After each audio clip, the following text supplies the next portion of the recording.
ডেভেলপমেণ্টৰ নামত মানুহক দেখুৱাবৰ কাৰণে তেওঁ এনেকুৱা ব্যৱস্থা কৰি সমগ্ৰ গুৱাহাটীবাসী মানুহৰ কাৰণে মানে গোটেই গুৱাহাটী নগৰখন এখন নৰকত পৰিণত কৰিলে। গুৱাহাটী মানুহৰ কাৰণে আজি চকুলো টুকিবলগীয়া পৰিস্থিতি হৈছে। সকলো ঠাইতে মানুহৰ ঘৰৰ ভিতৰত পানী উঠিছে আৰু এই ঘটনাটোৱে প্ৰমাণ কৰি দিছে যে বিজেপিৰ শাসনকালত মহানগৰীক জীৱন কোনোপধ্যে নিৰাপদ নহয়। মই অতি সোনকালে অসমৰ মুখ্যমন্ত্ৰী কলিকতাত বা পশ্চিমবংগত এতিয়া নিৰ্বাচনত নাচি বাগি নুফুৰি তেওঁক অসমলৈ ঘূৰি আহিবৰ কাৰণে আহ্বান জনাইছোঁ আৰু গুৱাহাটীৰ বানপানীৰ সময়ত তেওঁক এনেকৈ নিৰ্বাচনী প্ৰচাৰ কৰাৰ পৰিৱৰ্তে গুৱাহাটী মহানগৰৰ ৰাইজৰ নিৰাপত্তাৰ কাৰণে ব্যৱস্থা গ্ৰহণ কৰিবৰ কাৰণে দাবী জনাইছোঁ।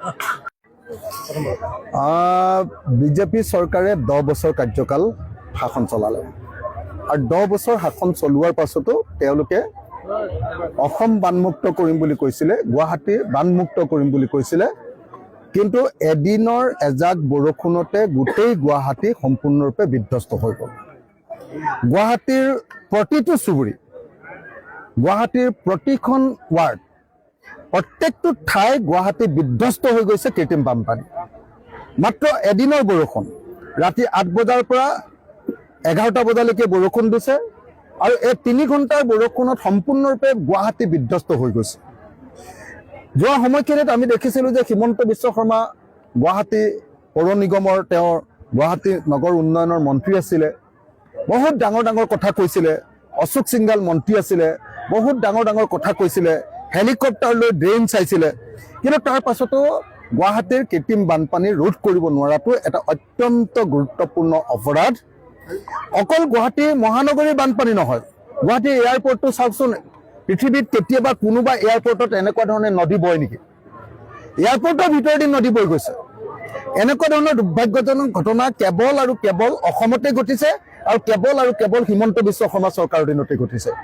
মই সেইকাৰণে ক'ব খোজো যে হিমন্ত বিশ্ব শৰ্মাই তেওঁৰ কমিশ্যন খাবৰ কাৰণে যিমানবিলাক অভাৰব্ৰিজ বনালে গুৱাহাটীত, তাৰ এখন অভাৰব্ৰিজৰ টকাৰে গোটেই গুৱাহাটীৰ কম্প্ৰেহেনচিভ ড্ৰেইনেজ প্ৰজেক্টটো সম্পূৰ্ণ কৰিব পাৰিলেহেঁতেন।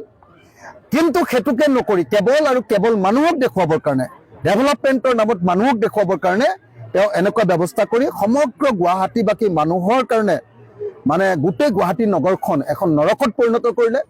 গুৱাহাটী মানুহৰ কাৰণে আজি চকুলো টুকিবলগীয়া পৰিস্থিতি হৈছে। সকলো ঠাইতে মানুহৰ ঘৰৰ ভিতৰত পানী উঠিছে আৰু এই ঘটনাটোৱে প্ৰমাণ কৰি দিছে যে বিজেপিৰ শাসনকালত মহানগৰীক জীৱন কোনোপধ্যে নিৰাপদ নহয়।